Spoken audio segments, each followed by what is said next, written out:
අම්මා ඒ මෙතන ඉන්නේ මොනවා වෙලාද වань? පුතයි කකුලයි දෙකම බෑමසේ කොන්දේ පිපට්ටිය. මොනවා වෙලාද? කොන්දේ පුරු කෑත් වෙලා කියලා තමයි ලීසස් එකෙන් පුතාලා වගේක් මේවා කරලා මේවා කිව්වට පස්සේ කිව්වේ මේ කොන්දේ පුරු කෑත් වෙලා කියලා. කෑවීම කාලද? අද කෑම හම්බ වුණේ නෑ. මන්ද බුද්ධික ළමෙක් ඉන්නවා. කොහෙද ඉන්නේ? ආනමඩුවේ. අඩුවේ මරන්න දුන්න තුවාගෙන කන්න පුළුවන්ද? මේ බේත් එක ගන්න මේක තියාගන්න. හරි පුතා. සතුටුයිද වань? සතුටුයි පුතේ සතුටුයි.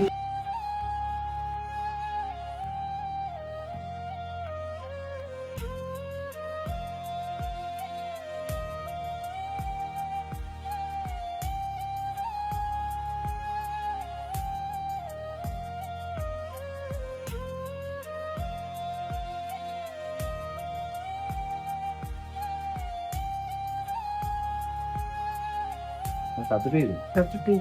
ගොඩාක් සතුටුයි පුතා. මම පුතාලා මගේ දරුවෝ වගේ මට උදා කියලා ගොඩාක් සතුටුයි පුතේ.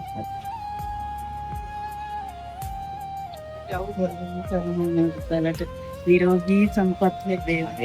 අපිට කොහොමද ඉන්න කියන්නේ? දෙමව්පියෝ දෙන්නට මේ පින් අනුමෝදන් වේවා.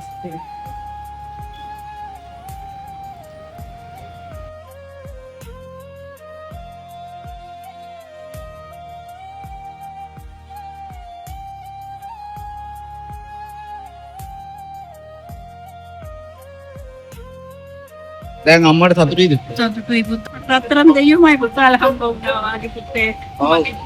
දවසට දෙවේලක් වාගේ කන වෙලාවල් තියෙනවා. ඔව්. එහෙම මේවා කරගෙන තමයි මම ගොඩාක් දුක් විඳා පුතේ. ඔව්. දැන් අද ගොඩාක් මට සතුටුයි මගේ පුතාලා මගේ දරුවෝ වගේ මට ගොඩාක් පිහිට වුණා. ඔව්. කන්න බොන්න සේරම මේවා අරන් දුන්නා. ඇඳුම් පැළඳුම් අරන් දුන්නා. බඩු මුට්ටු අරන් දුන්නා. ඒ සියල්ලම මේවා කරපු මගේ පුතාලාට නිවන් දකින්න ඕන පුතේ. හැදුවේඩු දෙමව්පියෝ දෙන්නටත් මේ පින් අනුමෝදන් වේවා. අම්මගේ ෆෝන් නම්බරයක් තියෙනවද? ඔව් තියෙනවා ෆෝන් පුතා. නම්බරේ දෙන්න බලන්න. මේ තියෙන්නේ පුතේ. ඔව් මේ අම්මගේ ෆෝන් නම්බරේ තමයි 072යි 699යි 166යි 7. ආපහු කියන්න 072යි 699යි 166යි 7 කතා කරලා මියා අම්මගේ ගිණුම් අංකයට කීයක් හරි අනිවාර්යයෙන්ම දාන්න. මේ අම්මගේ account නම්බරයක් තියෙනවා සෙලාම් බැංකුව. කඩවත තමයි ශාඛාව. ගිණුම් අංකය තමයි 0280යි 333යි 0යි 56යි 43යි 101. මෙන්න මේ ගිණුම් අංකයට මේ ඔයාලට පුළුවන් මේ අම්මට මේ කීයක් හරි දාන්න. අම්මේ මොනවාටද ඔයාලට සල්ලි ඕනේ? මට කෑමට බීමට ලෙට්ට විතරයි පුතේ සල්ලි ඕනේ පුතේ.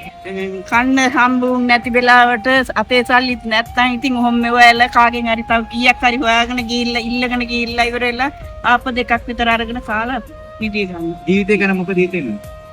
ඒ කියන්නේ දුකයි පුතා. ජීවත් වෙනවා ඉතින් මර මේ මන්ද බුද්ධික දරුවෙක් ඉන්න නිසා. මන්ද බුද්ධික දරුවෙකුත් ඉන්නවා. ඔව් පුතේ මන්ද බුද්ධික දරුවෙක් ඉන්නවා. එයාට කීයක් හරි හොයලා දවස් දෙකකට තුනකට සැරයක් යවනවා. මගේ අක්කා ගාව ඉන්නේ පුතේ. හරි අම්මේ. එහෙනම් අම්මේ මම යනවා. එහෙනම් වඩ බුස්සන්න හරිද?